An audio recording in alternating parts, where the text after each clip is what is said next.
Ternyata jadi petani itu harus S3.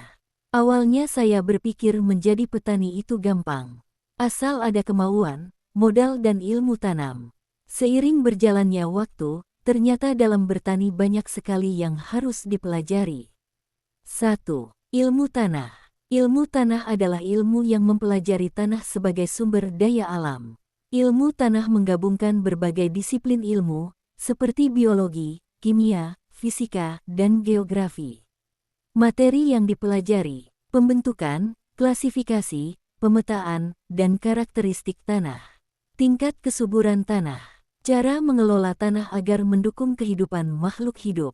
Bagaimana tanah berinteraksi dengan makhluk hidup, terutama tanaman. Cabang utama ilmu tanah. Pedologi, yaitu studi tentang pembentukan, kimia, morfologi, dan klasifikasi tanah.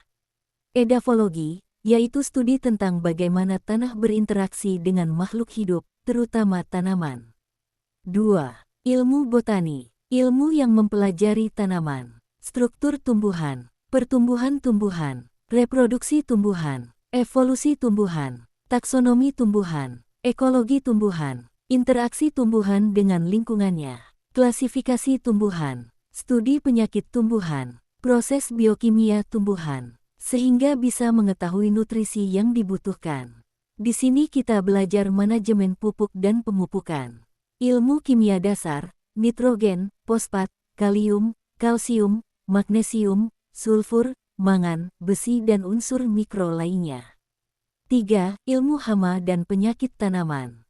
Kita akan mempelajari jenis-jenis serangga yang merugikan tanaman dan jamur patogen yang menyerang. Setelah bisa identifikasi hama dan penyakit, petani harus belajar ilmu kimia, yaitu tentang insektisida dan fungisida. Petani harus mempelajari berbagai macam golongan bahan aktif kimia sintetis yang berfungsi untuk pencegahan dan pengobatan tanaman. 4. Ilmu marketing, ilmu pemasaran. Kemampuan yang harus dimiliki petani.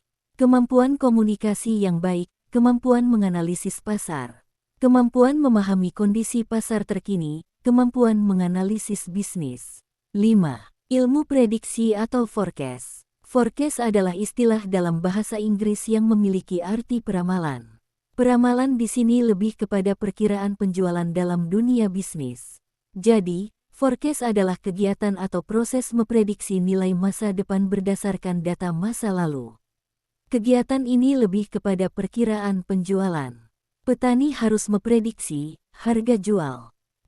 Lantas kalau seperti ini kenyataannya, yang jadi petani harus lulusan S3. Ilmu yang dijelaskan di atas akan dipelajari di tingkat S1, S2 dan S3. Karena petani harus membuat disertasi sendiri tanpa bantuan siapapun.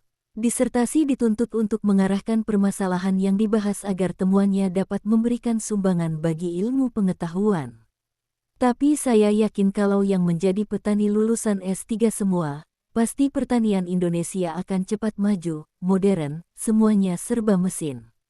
Dan akan sejahtera. Pengumuman, dibutuhkan lowongan pekerjaan untuk menjadi petani, dengan persyaratan lulusan S3 dan yang sederajat. Bersedia ditempatkan di seluruh area pertanian di Nusantara ini. Bersedia bekerja keras tanpa pamrih. Untuk mendapatkan gelar pahlawan pangan tanpa tanda jasa.